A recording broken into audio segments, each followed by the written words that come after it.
সামনে কোনো লোক থাকবে না।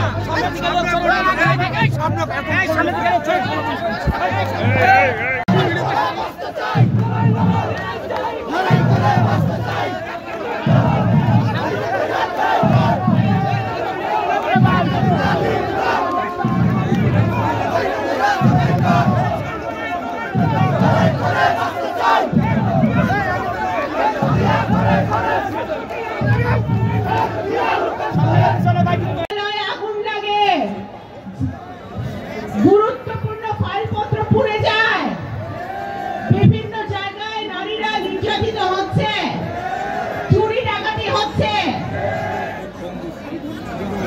তাহলে অন্তর্বর্তীকালীন সরকার কি করছে?